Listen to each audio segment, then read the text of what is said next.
How to be more intelligent. As always, I will integrate aspects of my own personal story to illuminate the great wisdom that I am bestowing upon you.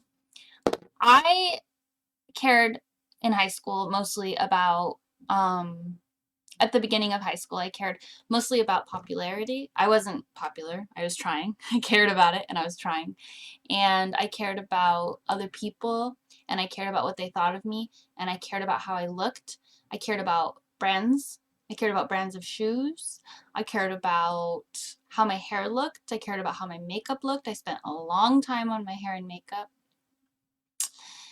And it wasn't until I was around 15 or 16 that I even started caring about knowledge. Like, if I wish I had like a button to push like a record stop, like, hold up, everybody. What's wrong with me saying that? Does anyone know? Does anyone know what's wrong with that presentation of the history of my intelligence?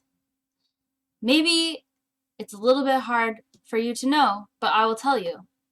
It's that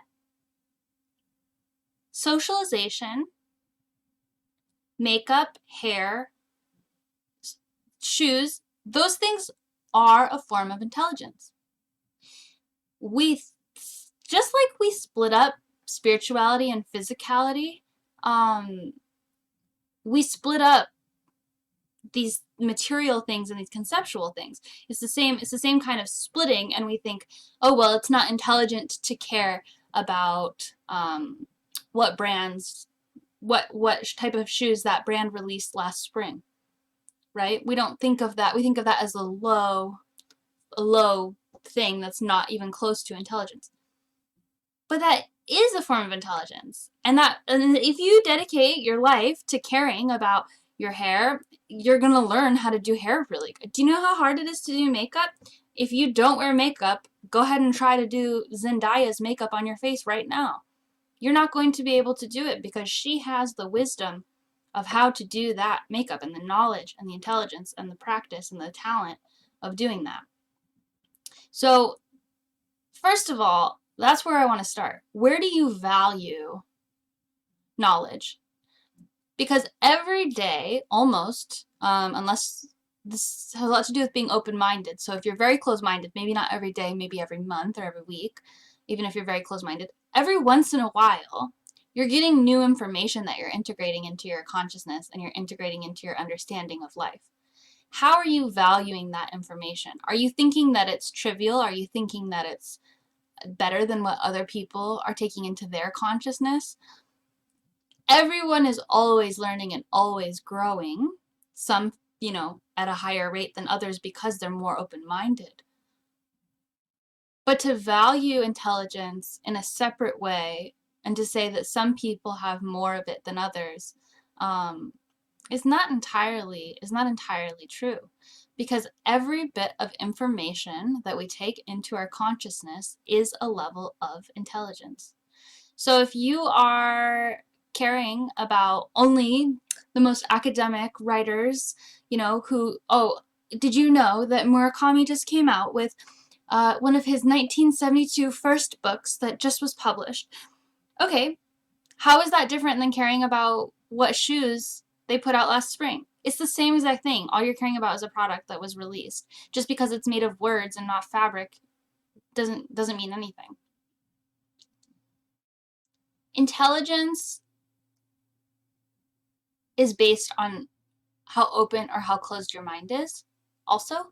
So whether you like it or not, you will be growing and learning and expanding in the world, and you will become more and more intelligent, and that's why old people are generally supposed to be like wiser. I think there's been a lot of brainwashing in the world that have made a lot of older people stay in fear. So open-mindedness and fear do not go hand in hand.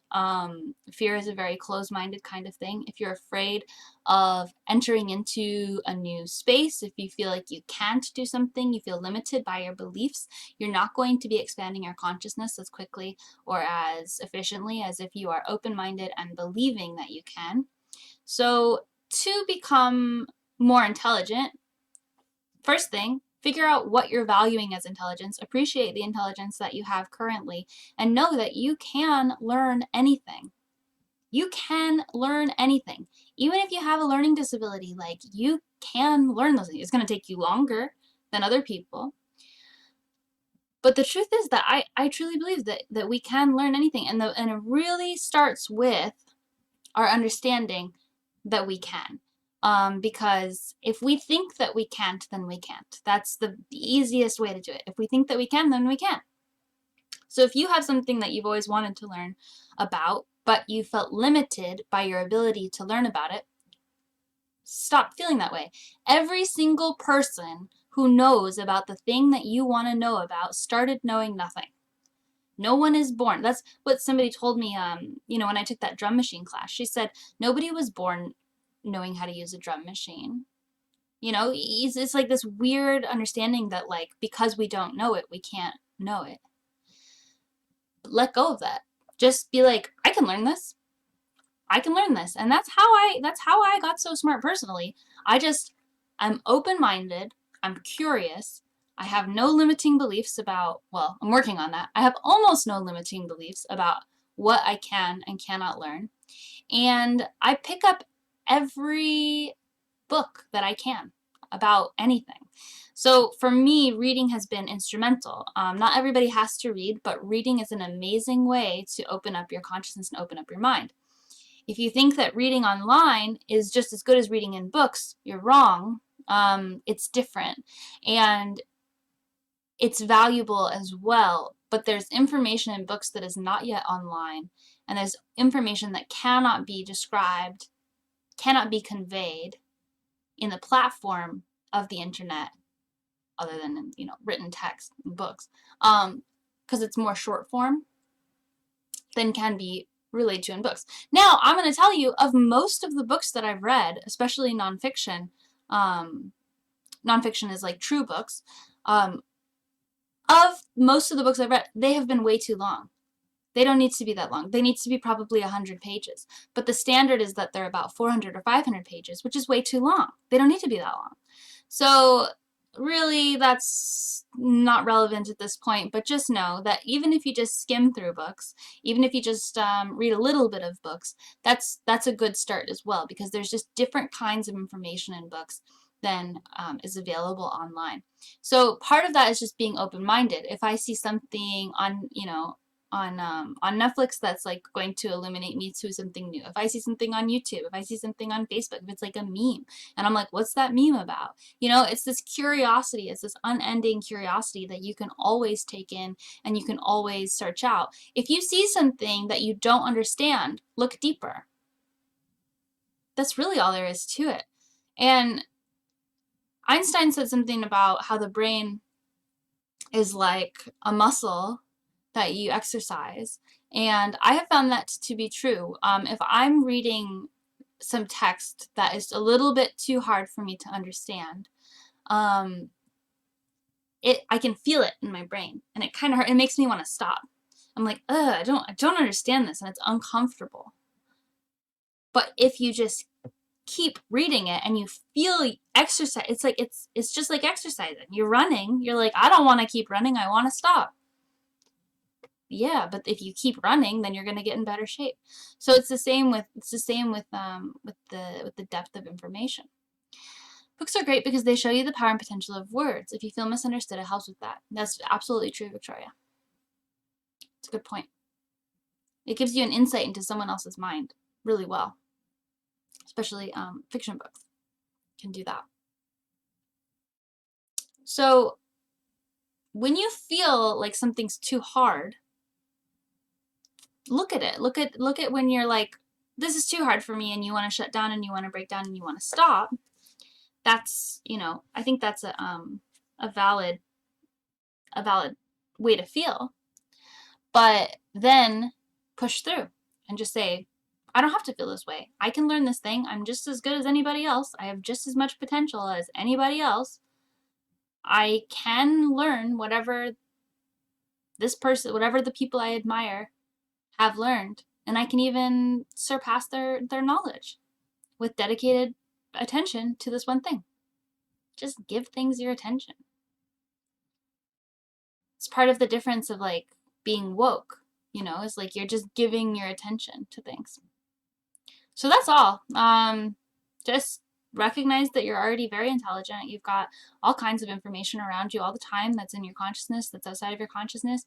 And if you want to integrate it into your consciousness, that's considered intelligence, that's considered knowledge. Then you just pay attention to it, and it's uncomfortable, but you just keep doing it.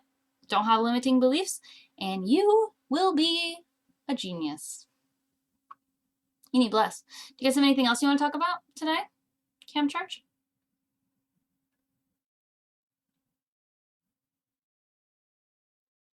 Oh, Atlantis is ending tomorrow. Tomorrow's the last day for Atlantis. So, if you'd like to pre-order Atlantis, click the Kickstarter. Thank you, Nicole. Thank you for saying great sermon for those who are watching later. It's a fun topic, and when I was younger, I used to feel really stupid. Oh, you know what I should talk about too, just really quick? We should throw faith and intelligence in there, because when I was younger, this was a big thing. So I'm glad that I'm going to talk about it. Okay, so I used to think that I was Christian, and I used to think that believing in God was not intelligent, because of all the intelligent people who I saw around me, they did not believe in God, and it seemed like the stupid people did. And so I was like, well, I want to be smart more than I want to believe in God, so I'm going to stop believing in God. And it was painful to me. I didn't want to stop believing in God.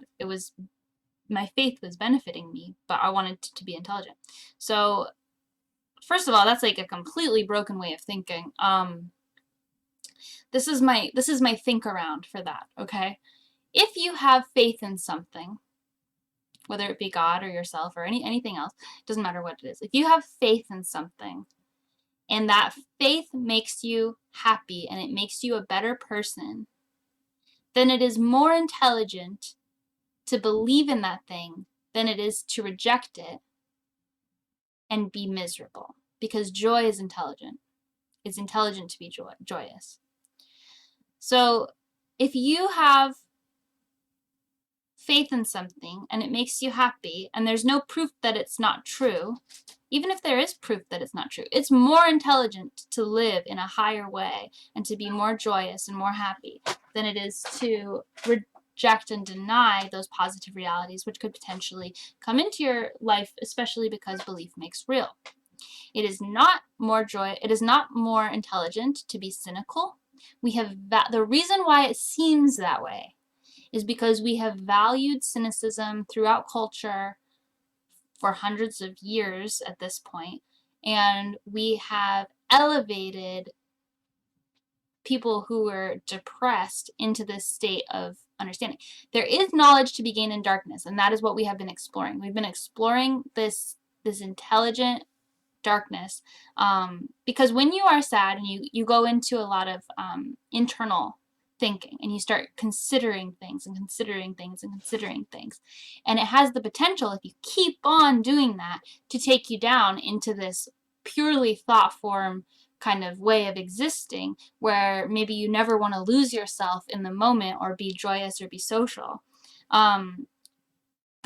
But there's the intelligence in both of those things, and the true wisdom, the true genius way to be is to have balance with both.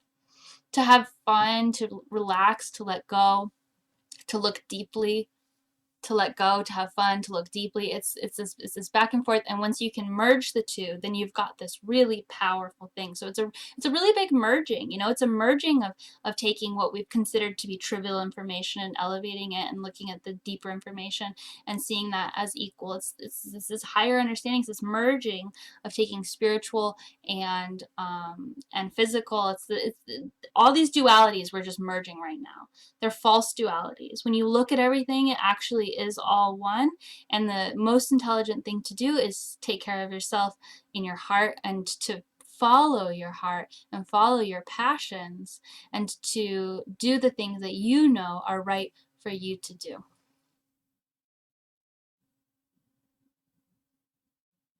You need less. Really good. A lot of things I've experienced going back to school after 30. Yeah, I think going to school is like so interesting because we just walk into it with our limiting beliefs. But if you take a break from school and you come back into it after some self-study, you realize, oh, I can learn anything.